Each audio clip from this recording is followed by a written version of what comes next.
নাস্তা অনেক রকম অনেকভাবে তৈরি করে খেয়েছেন, একবার এইভাবে তৈরি করে দেখুন। আর এই নাস্তাগুলো হবে অনেক বেশি হেলদি, কোনো রকম কালার ছাড়াই সহজেই এত সুন্দর একটা কালার করে নিতে পারবেন। ছোট থেকে বড় সবাই কিন্তু এই নাস্তাটা পছন্দ করবেন। আসসালামু আলাইকুম, ওয়েলকাম টু পারভীন রান্নাঘর। তো কিভাবে এই হেলদি নাস্তা তৈরি করে নেওয়া যায় চলুন একবার দেখে নিই। সর্বপ্রথম আমাদের নিয়ে নিতে হবে গমের আটা 1 কাপ, আরও 1/4 কাপ মতো নিয়ে নিলাম। যদি বেশি পরিমাণে তৈরি করতে চান সেক্ষেত্রে নেবেন, নাহলে 1 কাপে কিন্তু অনেকগুলো নাস্তা তৈরি হবে। তো এর মধ্যে দিয়ে দিলাম 1 চামচ লবণ। লবণটাকে মিক্স করে নেওয়ার পর আমাদের যে কালারিং নাস্তাটা তৈরি করতে হবে এর জন্য কিন্তু আমাদের লাগবে 1 মুঠ পরিমাণ পালং পাতা। পালং শাকের যে ডাঁটা থাকে সেটা কিন্তু ব্যবহার করিনি, শুধুমাত্র পাতাটা ব্যবহার করেছি।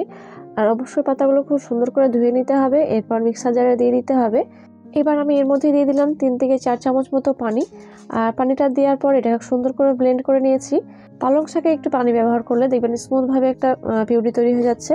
আমার 1/2 কাপের থেকে একটু বেশি পরিমাণ হয়েছে, যেহেতু আমি 1 কাপের থেকে বেশি একটু আটা ব্যবহার করেছি। নাস্তা তৈরি করে নেওয়ার জন্য যদি আপনারা 1 কাপ আটা ব্যবহার করেন সেক্ষেত্রে 1/2 কাপ মতো পালং পিউরি তৈরি করে নিতে হবে। এতে করে দেখবেন সুন্দর মতো হয়ে যাবে। আর অবশ্যই অল্প একটু করে দিয়ে টাইট একটা ডো রেডি করে নেবেন।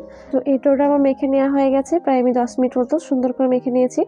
তো ডোটাকে অবশ্যই একটু টাইট রাখার চেষ্টা করবেন, এতে করে দেখবেন নাস্তাগুলো যেভাবে তৈরি করবেন, যে ডিজাইনে তৈরি করবেন সুন্দর মতো হবে। ডোটাকে মেখে নেওয়ার পর 10 মিনিট রেস্টে রেখেছিলাম। আর রেস্টে রাখার কারণে একটু সফট হয়ে আসবে। এই ডো থেকে অল্প একটু করে লেচি কেটে নিতে হবে বেলে নেওয়ার জন্য। আর এই ডো থেকে বেশি বড় লেচি কেটে নেওয়া যাবে না, সেক্ষেত্রে রুটিগুলো অনেক বেশি বড় হয়ে যাবে। তো মাঝারি সাইজের লেচিগুলো কেটে নেওয়ার পর অল্প একটু করে আটা ছড়িয়ে বেলে নিতে হবে।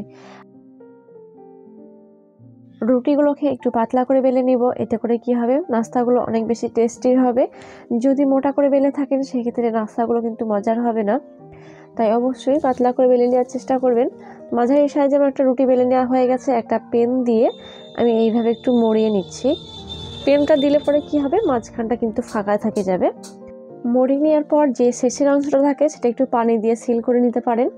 তো এখন আমি পেনটাকে এভাবে বের করে নিব। এই নাস্তাগুলো একদম সহজভাবে তৈরি করে নেওয়া যায়, তো একে একে সবগুলো তৈরি করে নিচ্ছি। আর যদি এরকম ডিজাইনের না করতে চান সেক্ষেত্রে আপনারা এই পর্যায়ে এসে বেলে নেবেন, এরপর চৌকো করে কেটে নিয়ে যে কোনো ডিজাইন তৈরি করে নিতে পারবেন।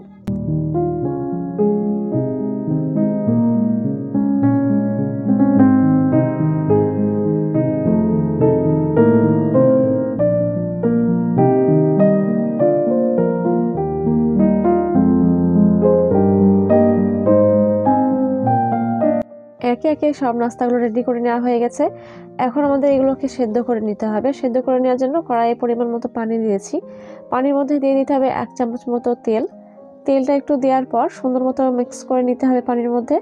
এতে করে কি হবে, যখন এগুলোকে একে একে দিয়ে দিবেন একটার সঙ্গে একটা গায়ে লেগে আসবে না। পানিটা ফুটতে শুরু করবে, এই পর্যায়ে এসে এগুলোকে দিয়ে দিতে হবে। পানিগুলো ফোটার আগে যদি এই রোলগুলো দিয়ে ফেলান সেক্ষেত্রে নরম হয়ে যাবে বা গলেও যেতে পারে। তো অবশ্যই এগুলো লক্ষ্য রেখে ফুটিয়ে নেবেন। হাই ফ্লেমে 8 থেকে 10 মিনিটের মধ্যে খুব সুন্দর মতো সেদ্ধ হয়ে যায়, বেশিক্ষণ সময় লাগে না।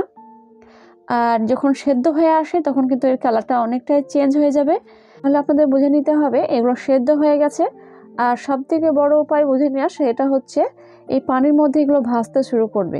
আর ভাজতে শুরু করলো মানে এগুলো হয়ে গেল, এর থেকে বেশি ফুটে নেওয়ার কোনো দরকার পড়বে না। বেশি ফুটিয়ে নিলেও আবার কিন্তু ভালো হবে না। তো এগুলো ফুটিয়ে নিয়ে আমার হয়ে গেছে।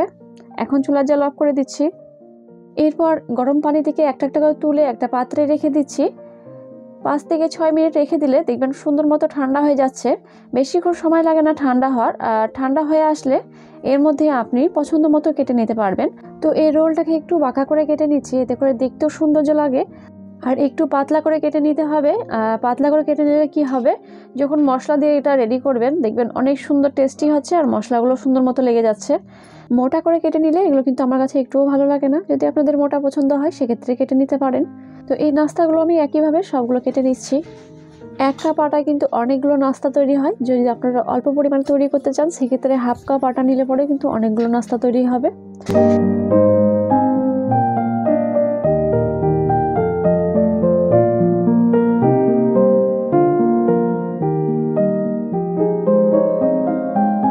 সবগুলো নাস্তাগুলো কেটে নেওয়া হয়ে গেছে, আর কতটা পাতলা রেখেছি সেটা আমি একটু তুলে দেখাচ্ছি, তাহলে আপনাদের বুঝে নিতে সুবিধা হবে। ঠিক এইভাবে কেটে নেবেন, দেখবেন নাস্তাগুলো অনেক সুন্দরভাবে মশলা ঢুকছে আর খেতেও অনেক ভালো লাগে। তো চলুন এখন এগুলোকে রান্না করে নিই। রান্না করে নেওয়ার জন্য একটা কড়াইয়ের মধ্যে দিয়ে দিলাম 2 থেকে 3 চামচ মতো তেল।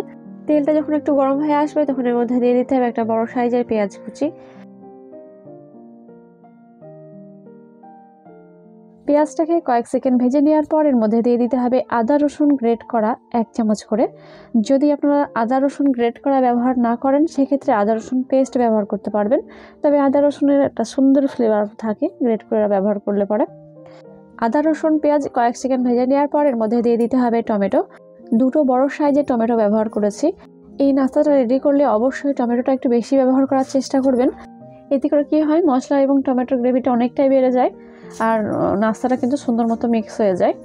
1 চামচ লবণ এবং ঝালের জন্য লাল মরিচের গুঁড়ো 1 চামচ ব্যবহার করলাম, ঝালটা বুঝে ব্যবহার করবেন। যে নাস্তাগুলো সেদ্ধ করে নিয়েছিলাম সেই থেকে পানি দিয়ে দিলাম 1/4 কাপ মতো, এতে করে টমেটোটা খুব সুন্দর মতো সেদ্ধ হয়ে যাবে। তো কয়েক সেকেন্ড জাল করে নেওয়ার পর টমেটোটা ঠিক এইভাবে করে নিতে হবে। এরপর দিয়ে দিতে হবে একটা মাঝারি সাইজের ক্যাপসিকাম একটু শেষে ব্যবহার করলাম, এগুলো কিন্তু তাড়াতাড়ি সেদ্ধ হয়ে যায়। এখন দিয়ে দিব 2 প্যাকেট পাস্তা মশলা। যদি পাস্তা মশলা না থাকে সেক্ষেত্রে আপনারা ম্যাগি মশলাটা ব্যবহার করতে পারবেন। নাস্তার পরিমাণ বেশি থাকলে অবশ্যই মশলাগুলো একটু বেশি পরিমাণে দিবেন, তবে কিন্তু মজার হবে। আমি এখানে 2 প্যাকেট ব্যবহার করলাম। দিয়ে দিচ্ছি ধনেপাতা কুচি অল্প পরিমাণে, আর ঝালের জন্য দিয়ে দিচ্ছি কাঁচামরিচ কুচি 2টো। এটা বেশি ঝাল বের হবে না, এই জন্য কিন্তু শেষে দিয়ে দিলাম। এখন ফ্রাই প্যানে কতটা গ্রেভি আছে সেটা দেখিয়ে বুঝতে পারবেন। কেটে রাখা নাস্তাগুলো এই পর্যায়ে এসে দিয়ে দিতে হবে। তো মশলাগুলো সুন্দর মতো মিক্স করে নেওয়ার পর আবারও কিন্তু আমি একটু পানি ব্যবহার করব। তো সেদ্ধ করে নেওয়ার পানিটাই ব্যবহার করছি, 1/4 কাপ মতো দিয়ে দিলাম। মশলাগুলো মিক্স করে নেওয়ার পর 3 থেকে 4 মিনিট রান্না করে নেব, তাহলে কিন্তু হয়ে যাবে এই নাস্তাটা। এইভাবে নাস্তা রেডি করে দিলে দেখবেন সবাই খুশি করে কিন্তু খাচ্ছে।